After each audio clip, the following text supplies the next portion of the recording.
Hi, I'm Laura Harvey, and I'm here to talk to you today about squiggly or portfolio careers for this ALPS educational video. So first of all, before we dive into the specifics, let me introduce myself. So I'm Laura. I run a consultancy in the scholarly industry, helping publishers and vendors build authority to help their businesses grow. But it wasn't always this way. I started out in editorial. I've done roles in sales, in customer success, in operations and delivery. I've done leadership roles. I've managed large teams. So hopefully that makes me well placed to speak to you today about portfolio careers.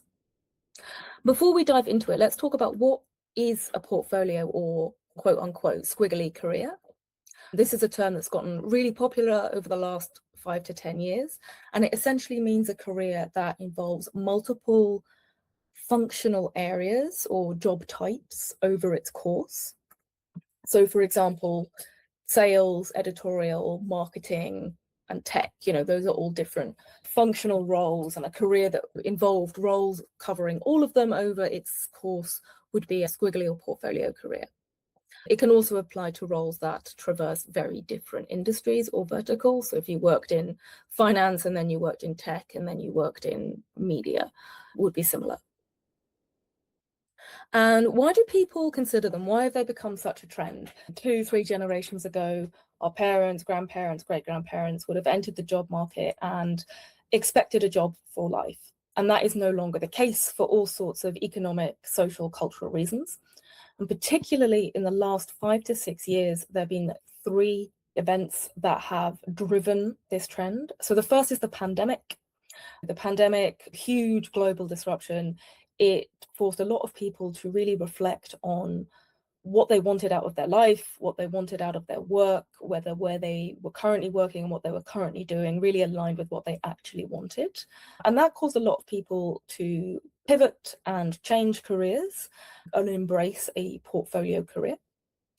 What followed shortly, as evidence, was the Great Resignation. You may remember this, those of you that were working around 2021, especially if you were managing teams. We saw a lot of people acting on that post-pandemic reflection and changing careers, moving jobs, moving industries, moving functional areas.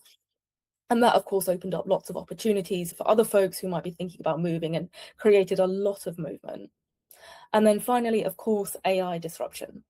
AI is disrupting or potentially disrupting a lot of roles, job roles, specifically in the knowledge work sector. So that covers all of scholarly publishing. And that means a lot of people are looking at their jobs and wondering, is this still going to be a job for a human in 5 to 10 years' time? And if it is, it the type of thing they would enjoy doing? Maybe the answer is no. And so a lot of people are looking to move into roles they think will be more enjoyable to them in a couple of years' time, or just more secure in a few years' time, or just build out an extra string to their bow as a bit of an insurance policy.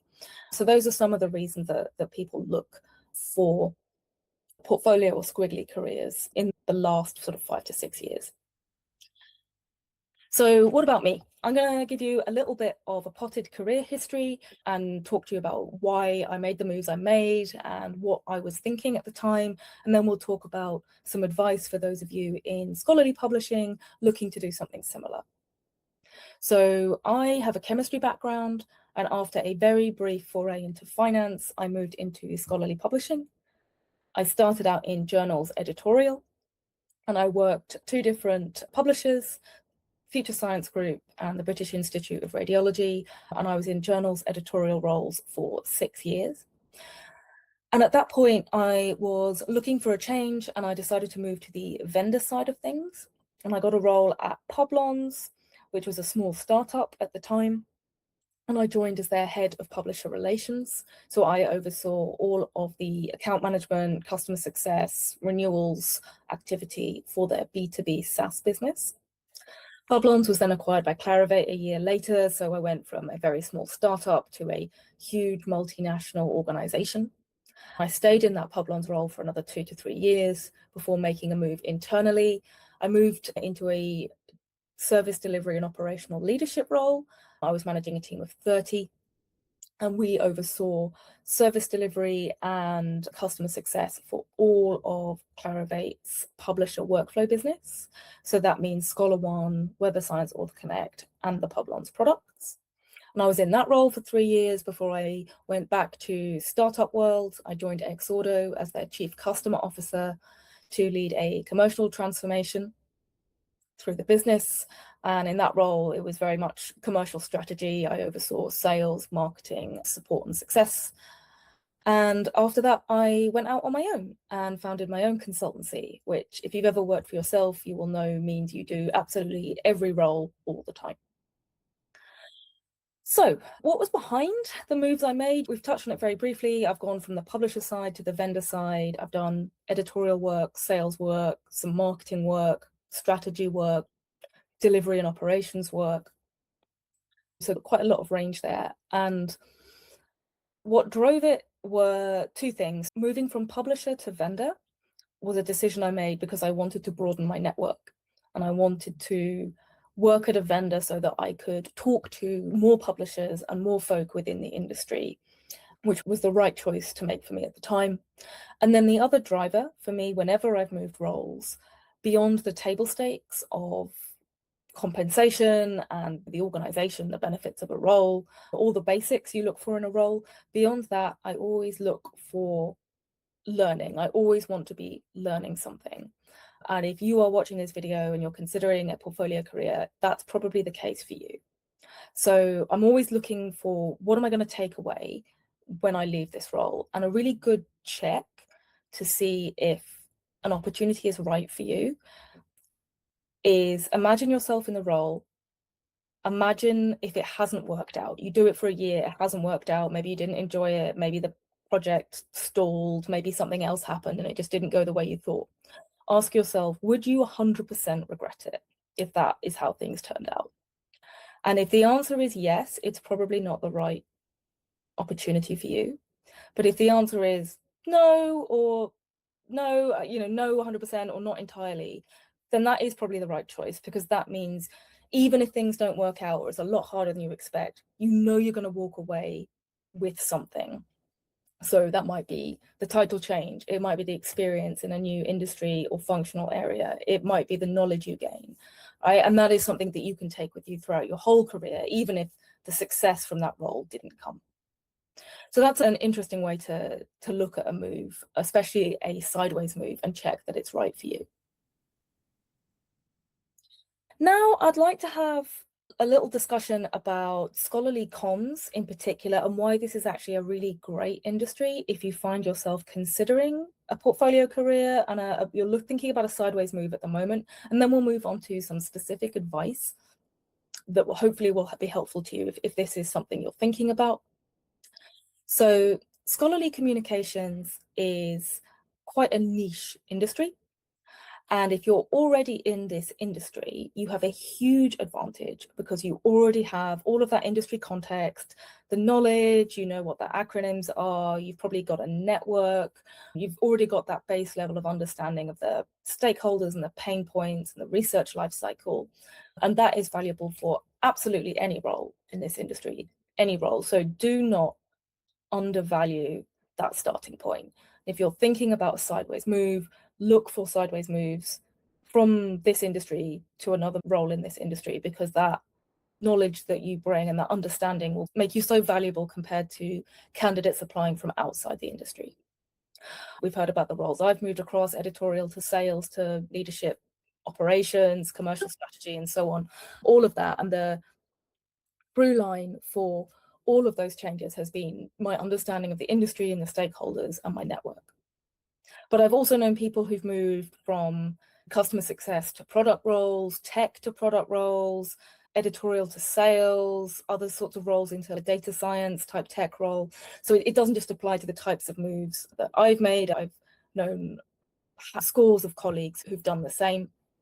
Piece of advice number one is, don't undervalue your industry knowledge. The second reason that scholarly comms is a really good industry if you are thinking about sideways move is it's a relatively small one.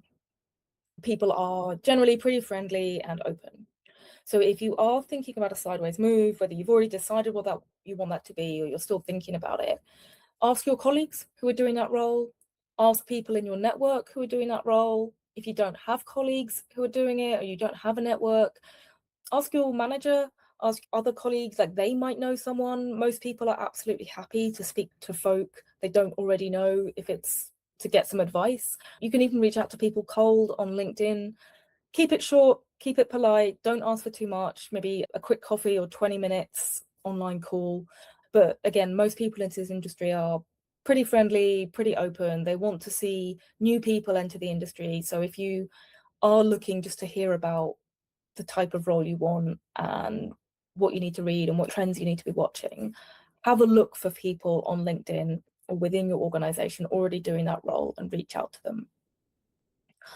And then the final reason why scholarly comms is a really good place to be if you're considering a portfolio career is AI disruption. AI disruption is transforming scholarly publishing. It's a knowledge work industry, it's a content industry. So there are lots of questions about what will this industry look like in a few years' time? What will the work look like? What organizations will still be here? What will that look like? And a lot of that is, there's a lot of uncertainty there, and I don't want to diminish that. But if you are looking at a portfolio career, what that means is any role you're looking to move into, you aren't as far behind as you think, because anyone else already in that role is facing a lot of uncertainty and a lot of new things, and they are grappling with new tools and new workflows and transformation and lots of question marks, just like you will be, okay? And they won't have all the answers because it's new to them, just like it's new to you. So now is probably a better time than any other before to consider sideways moves in publishing, because the gap between where you are and where someone with 10 years of experience in that field you're targeting is smaller than ever. So how about some advice? I'll end it here with some pieces of advice. If you are in scholarly publishing and you're looking for a sideways move, first piece of advice is lean on your industry knowledge. That is really valuable. Play that up and make sure that's front and center when you're applying for roles. Network and volunteer is the second piece of advice. Do your research, speak to people doing the sort of role you want to do, see what you need to learn, and then volunteer, give something back. You know, it's not just ask, return the favor, volunteer at events, speak on panels. You'll meet new people doing that, but you'll also foster the type of deep relationship that will actually open up opportunities for you. Self-teach and demonstrate what you've learned. So if you're looking to move into a new functional area, you're going to have to learn new things and brush up on new skills. And if you're listening to this, it's probably because you're the type of person that likes doing that and you like learning new things. So that self-teaching part is not news to you. You obviously need to do it, but demonstrate what you've done. This bit is a step I think a lot of people miss. So if you're wanting to move into a marketing role, say, and you're brushing up on your content marketing skills, make sure that you publicly demonstrate those, so that whenever you are going for those new jobs, you're not telling people about the skills that you've taught yourself. You can just show them. And if you can find a way of doing it in your current role, do that. If you can find a way of doing it via volunteering, do that. If not, find a side project. It could be a vibe coded side project if you want to get into product. It could be a newsletter or blog if you want to move into marketing or strategy or whatever part of functional area you're targeting. But finding a way of demonstrating and using those new skills and showcasing them will not only bring you more connections, but it will really help your application, because it's much better to show rather than tell. And then my final piece of advice is to take a wider view. There are two types of people generally in roles. There are deep domain experts and there are generalists, and both are really valuable, and organizations need both. And if you're watching this video, it's probably because you're a generalist. That's what I am, and that's what a lot of people with squiggly or portfolio careers are. And it is really valuable. Do not let people make you think it isn't. Deep domain experts are also really valuable, but so are generalists. They are the glue that holds all of those deep domain experts together. Nothing would work without them. So if you are a generalist, what you're bringing is range, it is a wider viewpoint, it is the ability to bring together all sorts of different areas of expertise. So whenever you are targeting this new type of role or functional area, make sure you really showcase to your future employer or future manager what the advantage of that would be. Is it a network they wouldn't have otherwise? Is it skills and experience they wouldn't have access to otherwise? Is it an outside perspective that makes them see things differently? It could be any or all of the above, but play to your advantage. You're not going to win by competing against a deep domain expert because you're not there yet.